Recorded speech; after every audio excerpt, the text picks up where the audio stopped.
গরুর তেল দিয়ে কাঁচা কাঁঠাল ভাজা, কালো বোনা। এঁচড়গুলো পানি দিয়ে পরিষ্কার করে সিদ্ধ করে নেব।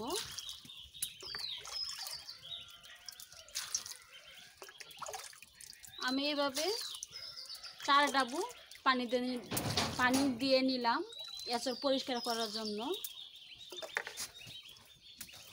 এখন হাতের সাহায্যে খুব সুন্দরভাবে নেড়ে চেড়ে পরিষ্কার করে নিচ্ছি। গরম কড়াইয়ে দিয়ে দিলাম সিদ্ধ করার জন্য।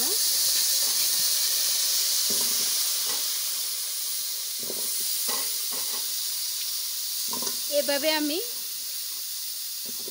সব কটা টুকরো করা এঁচড় কড়াইয়ে দিয়ে দিলাম।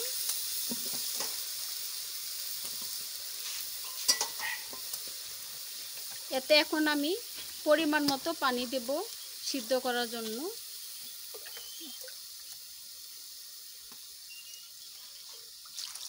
দুই ডাবু, 3 ডাবু,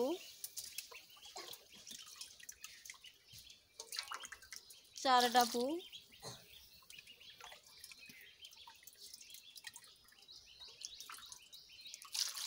আমি এই ডাবু দিয়ে 5 ডাবু পানি দিয়ে দিলাম এঁচড় সিদ্ধ করার জন্য। ঢাকনা দিয়ে ঢেকে দেব। অপেক্ষা করব এঁচড় সুন্দরভাবে সিদ্ধ হওয়া পর্যন্ত।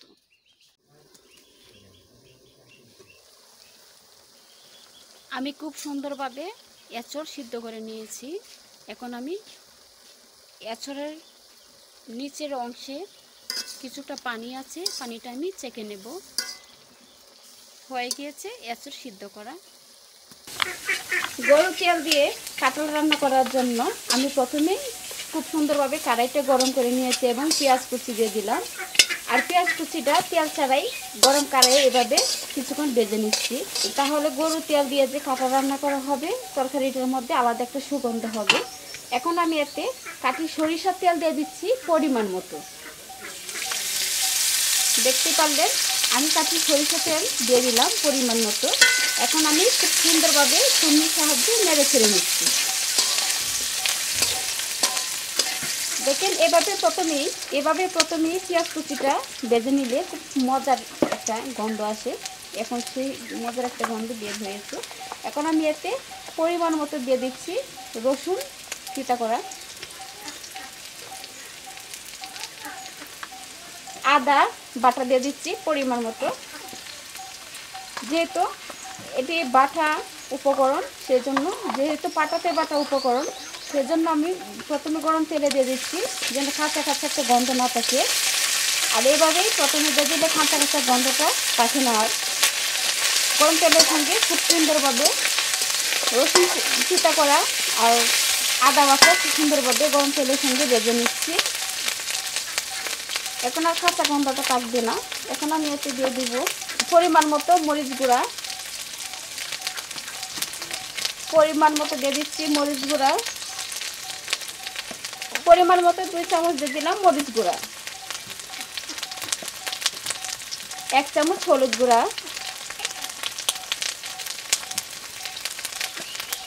1 চামচ ধনিয়া গুঁড়া,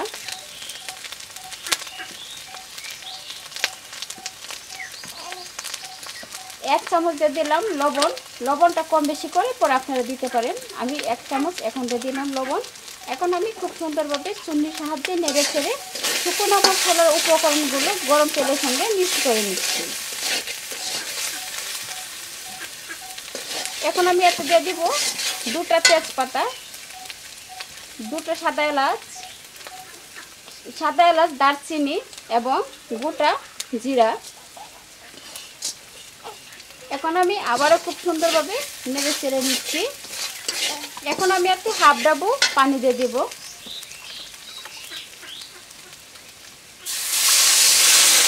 আমি হাফ ডাবু পানি দিয়ে দিলাম। এখন আবারও খুব সুন্দরভাবে নেড়ে চেড়ে পানির সঙ্গে মশলার উপকরণ এবং গরম তেল মিক্সড করে নিচ্ছি। এখন আমি ঢাকনাতে ঢেকে দেব। অপেক্ষা করব মশলা সুন্দরভাবে কষা হওয়া পর্যন্ত। দেখুন বন্ধুরা, আমি খুব সুন্দরভাবে গরুর তেল দিয়ে কাঁঠাল রান্না করার জন্য মশলাটা কষিয়ে নিয়েছি। খুব সুন্দর একটা সুগন্ধ বের হয়েছে। এখন আমি এতে প্রথমেই গরুর তেল দিয়ে দিব। গরুর তেলটা অবশ্যই খুব সুন্দরভাবে পরিষ্কার করে নিয়েছিলাম এবং ধুয়ে আরও পরিষ্কার করে নিয়েছি। এখন ধোয়া গরুর তেল আমি মশলা কষাতে দিয়ে দিচ্ছি। এখন আমি চুন্নির সাহায্যে খুব সুন্দরভাবে নেড়ে চেড়ে আমি চুন্নির সাহায্যে মশলা কষার সঙ্গে গরুর তেল মিক্স করে নিচ্ছি। এভাবে আমি বেশ কিছুক্ষণ নেড়ে চেড়ে নিচের অংশ উপরে আনবো, উপরের অংশ নিচে নেব। চুন্নির সাহায্যে নেড়ে চেড়ে যেন মশলা কষা খুব সুন্দরভাবে গরুর তেলের অংশে পৌঁছে যায়। যেহেতু গরুর তেল দিয়ে রান্না হবে কাঁঠাল, সেজন্য গরুর তেলটা প্রথমে খুব সুন্দরভাবে কষিয়ে নিতে হবে, তাহলে সিদ্ধ করা কাঁঠালের সঙ্গে খুব সুন্দরভাবে দ্রুত মিষ্ট হয়ে যাবে আর খাইতে খুব মজাদার এবং সুস্বাদু লাগবে। এটা একটা জনপ্রিয় রেসিপি, কাঁঠাল দিয়ে গরু তেল রান্না করা, কাঁচা কাঁঠাল দিয়ে গরু তেল রান্না করা রেসিপিটা এটা সবারই একটা জনপ্রিয় রেসিপি। এটা আমারও একটা জনপ্রিয় রেসিপি। আমি আজ আপনাদেরকে সহজ পদ্ধতিতে মাটির চুলায় আপনাদেরকে দেখাচ্ছি আমি কাঁচা কাঁঠাল দিয়ে গরু তেল রান্না করা রেসিপি।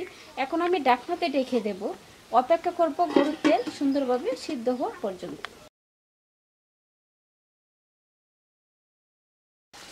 দেখুন আমি খুব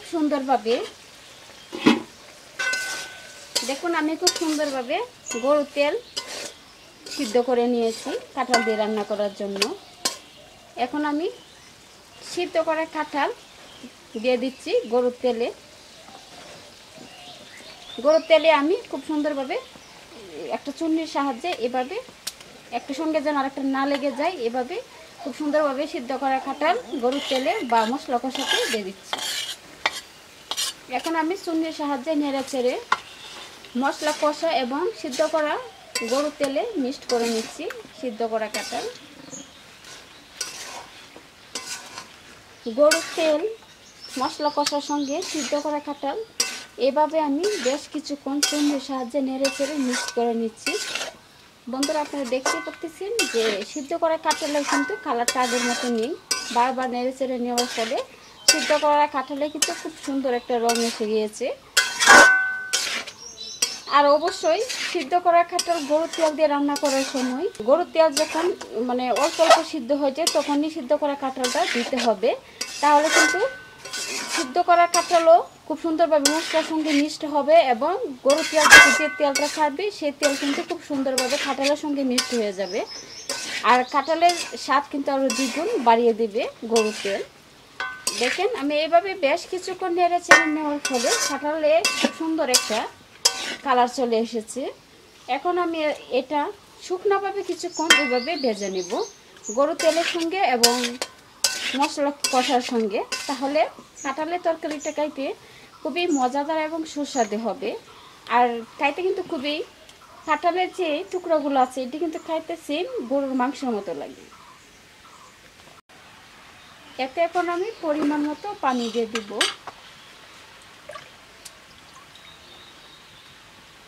এক ডাবু আমি ডাবু দিয়ে দিচ্ছি, এভাবে আমি 2 ডাবু পানি দিয়ে দেব। এখন আমি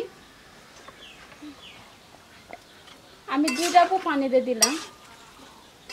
2 ডাবু পানি মনে হয় একটু কম হয়ে যাবে, আরেক ডাবু পানি দিয়ে দিব। এই ডাবু দিয়ে আমি 3 ডাবু পানি দিয়ে দিলাম। সিদ্ধ করা কাঁচা কাঁঠাল গরুর তেল মশলা কষা খুব সুন্দরভাবে আমি 3 ডাবু পানির সঙ্গে নেড়ে চেড়ে মিক্সড করে নিচ্ছি। এভাবে আমি বেশ কিছুক্ষণ নেড়ে চেড়ে সবগুলো উপকরণ 3 ডাবু পানির সঙ্গে মিক্সড করে নিচ্ছি। এখন আমি ঢাকনা দিয়ে ঢেকে দেব, অপেক্ষা করব খুব সুন্দরভাবে সবগুলো উপকরণ সিদ্ধ হওয়া পর্যন্ত। ঠিক হওয়ার আগ মুহূর্তে জিরা গুঁড়া দিতে হয়। কাঁচা কাঁঠাল দিয়ে গরুর তেল রান্নার রেসিপি। এখন আমি কাঁচা কাঁঠাল দিয়ে গরুর তেল রান্না করার জন্য এতে আমি আবারও কাটি সরিষা তেল দিয়ে দিচ্ছি পরিমাণ মতো। আমি এখন বারবার নেড়ে চেড়ে কাঁচা কাঁঠাল দিয়ে গরুর তেল কালাবোনা করে নেব। আমি এইভাবে বেশ কিছুক্ষণ নেড়ে চেড়ে নিচ্ছি। বেশ কিছুক্ষণ নেড়ে চেড়ে নেওয়ার ফলে এটা হয়ে যাবে কালো কালো রঙের হয়ে যাবে, কারণ কাঁচা কাঁঠাল এবং গরুর তেল এভাবে বারবার নেড়ে চেড়ে খালা বোনা করে নেব আমি। কাঁচা কাঁঠাল দিয়ে গরুর তেল খালা বোনা রান্নার রেসিপি বা টেস্টই আলাদা, অন্যরকম একটা মজাদার রেসিপি। এতে অবশ্যই তেলের পরিমাণটা বেশি লাগে। কাঁচা কাঁঠাল দিয়ে গরুর তেল কালা বোনা করতে তেলের পরিমাণ কিন্তু অত্যন্ত বেশি লাগে। দেখেন দেখতে খুবই সুন্দর দেখাচ্ছে, একটা বাদামি, এখন কিন্তু যে কালারটা আছে এটা কিন্তু একটা বাদামি কালার, আর বারবার নেড়ে চেড়ে নেওয়ার ফলে কিন্তু কালারটা হয়ে যাবে কালো কালার। সেজন্য এর নাম হলো কালো বোনা। কাঁচা কাঁঠাল দিয়ে গরুর তেলের কালো বোনা। দেখতে কিন্তু একদম গরুর মাংস খালা বোনা করলে যেরকম হয় এরকম হয়েছে কালারটা, দেখতে পাচ্ছেন। আর গরুর তেলটা কিন্তু এখন সম্পূর্ণটাই ছেড়ে দিচ্ছে। এই যে কালা বোনার কালার কিন্তু চলে এসেছে, কালো কালো। গরুর মাংস কালা বোনা করার সময় কিন্তু এরকম একটা কালার চলে আসে। আর কাঁচা কাঁঠাল দিয়ে গরুর তেল